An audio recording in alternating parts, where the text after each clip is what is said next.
దేవుని నామానికి స్తోత్రాలు. మీ అందరికి కూడా మరొకసారి యేసు ప్రభు నామంలో నా హృదయపూర్వకమైన వందనాలు.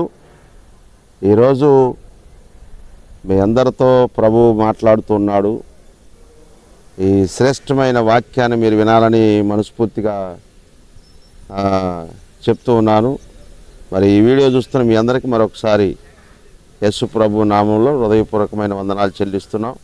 పరిశుద్ధ గ్రంథంలో నుంచి ప్రభులు వారు ఈ భూమి మీద జీవిస్తూ అనేక గ్రామాలకి పట్టణాలకి మరి తిరుగుతూ సంచారం చేస్తున్న దినాల్లో ప్రభు చెప్పిన మాట ఏంటంటే, లూకాసు వార్త 19వ అధ్యాయము 10వ వచనంలో, నశించిన దానిని వెదకి రక్షించుటకు మనుష్య కుమారుడు వచ్చునని అతనితో చెప్పెను.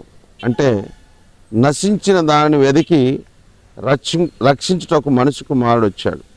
ఆయన ఈ లోకానికి ఎందుకు 2024 సంవత్సరాల క్రితం జన్మించాడు. మరి ఈ నెలంతా కూడా ప్రపంచ దేశాల్లో ప్రభుల వారి జన్మదినాన్ని జరుపుకుంటూ ఉన్నారు, ఎంతో సంతోషంగా ఆనందంగా. అయితే మరి ఆయన ఎందుకు ఈ లోకానికి రావటానికి గల కారణం ఏంటంటే, మానవుడు దేవుని మాట వినినంత కాలం దేవునితో సహవాసం కలిగి ఉన్నాడు, దేవునితో సంబంధం కలిగి ఉన్నాడు. దేవుడిచ్చిన ఆజ్ఞలు పాటించారు. వారు దేవుని స్తుతించేవారిలాగా, దేవుని కనపరిచేవారిలాగా ఉన్నారు. తర్వాత కొంతకాలం దేవుని మాట మరి వినకపోవటం వల్ల ఆజ్ఞ మీరారు. ఆజ్ఞాతిక్రమం పాపము అని రాయబడింది. దేవుని మాట వినకపోవటమే పాపం. కాబట్టి దయచేసి మరి ఆ పాపం నుంచి విడిపించడానికి ఎంతోమంది వచ్చారు, చెప్పినా కానీ వినలేదు. అందుకని పరిశుద్ధ గ్రంథంలో అపోస్తుల కార్యంలో రాయబడిన మాట ఏంటంటే, దేవుడు తన సేవకును పుట్టించి దుష్టత్వము నుండి మళ్లించుటకు తన కుమారుని పంపెను. దుష్టం నుంచి మళ్లించి ఆశీర్వదించుటకు తన కుమారుని పంపినని రాయబడింది. కాబట్టి ఎందుకు ఆయన ఈ లోకానికి రావటానికి కారణం ఏంటంటే, మనము మన పిల్లలందరూ కూడా ఆశీర్వదించబడాలని, దీవించబడాలని ప్రభు కోరుకున్నాడు. కాబట్టి మనం చూసినట్లయితే నశించిన దాన్ని వెదకి రక్షించటకు మనుష్య కుమారుడు ఈ లోకానికి వచ్చాను.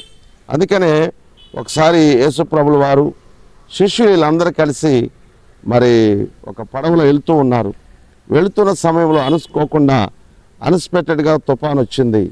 ఆ తుఫాన్ టయానికి పరిస్థితి ఎలా ఉన్నారంటే, చూడండి, మనం చూసినట్లయితే లూకాసు వార్తలో రాయబడిన మాటలు 8వ అధ్యాయంలో మరి 24వ వచనంలో, అపాయకరమైన స్థితిలో ఉండిరి గనుక ఆయన యొద్దకు వచ్చి ప్రభువా ప్రభువా నశించిపోతున్నామని చెప్పి, ఎప్పుడైతే ఆయన దగ్గరకు వచ్చి ఆ మరణపంచుల్లో ఉన్నప్పుడు, ఆ బాధలో ఉన్నప్పుడు, ఇంకా 10 నిమిషాల్లో మేము మునిగిపోతున్నాం అనుకున్న సమయంలో ప్రభువుకి ఎప్పుడైతే ప్రభువా ప్రభువా అని ఆయనకి చెప్పారో, వెంటనే ఆయన లేచి సముద్రం గద్దెంపుగా ఆ నీరు ఆగిపోయింది, గాలి ఆగిపోయింది, నిమ్మళమాయను. ఈరోజు కూడా దయచేసి గమనించండి. ఈ వాక్యం వింటున్న మీ అందరికీ, నీ కుటుంబంలో ఏ శ్రమ ఉందో, ఏ నిందలు ఉన్నాయో, ఏ బాధలు ఉన్నాయో, ఏ అవమానాలు ఉన్నాయో, నువ్వు ఎప్పుడైతే ప్రభువా అని చెప్పి నీ నోరు తెలిసి ప్రభు దగ్గర ప్రార్థన చేయటం ప్రారంభిస్తారో, కాబట్టి సమయము చాలా విలువైన సమయంలో ప్రభు దగ్గర ప్రభు చెప్పిన మాట, నా యొద్దకు వస్తే నేను బయటకు త్రోసివేనని చెప్పాడు. తప్పనిసరిగా నీవు నోరు తెరిచి మనవి చేయి, ప్రభువా ఇదిగో నేను ఈ బాధలో ఉన్నాను, ఈ బాధ తట్టుకోలేకపోతున్నారు, నా స్నేహితులు తీర్చలేకపోతున్నారు, బంధువులు తీర్చలేకపోతున్నారు, అనేక మందికి చెప్పుకున్నా కానీ ఇది ప్రయోజనకరంగా లేదు, నీ దగ్గరకు వచ్చానని చెప్తే అద్భుతంగా పరిశుద్ధ గ్రంథంలో శ్రేష్టమైన వాక్యాన్ని నాకు జ్ఞాపకాన్ని తీసుకొస్తున్నాడు. మీరు నా వైపు తిరిగిన ఎడల నేను మీ వైపు తిరుగుతానని ప్రభువు చెప్పాడు, వాగ్దానం చేశాడు. తప్పనిసరిగా మీరు ఆ వాగ్దానాన్ని నమ్మినట్లయితే ప్రభు వైపు మీ హృదయాలు మల్లుకొని, ప్రభువా నేను పాపిని, నా పాపాలు క్షమించండి, నన్ను కూడా రక్షించండి, నేను ఈ బాధ, ఈ వేదన, ఈ దుఃఖంలో మునిగిపోయి ఉన్నాను, దయచేసి నాకున్న బాధ నుంచి మీరు విడిపించండి నువ్వు ఎప్పుడైతే మనవి చేయటం ప్రారంభిస్తావో తప్పనిసరిగా ఆయన దగ్గరకు వచ్చి నీకున్న ఆనాడు ఏ విధంగా శిష్యులు వారు ఆయనతో పాటు ఉన్నప్పుడు ఆ తుఫాన్ని ఆపగలిగాడో, మరి ఆ నీళ్ళను గద్దించాడో ఆగిపోయి, అలాగనే నీ కుటుంబం మీదకి వచ్చిన శ్రమలన్నీ కూడా యేసు నామములో తొలగించునుగాక. కొద్ది మాటలు ప్రభు దీవించి ఆశీర్వదించునుగాక. ఆమేన్.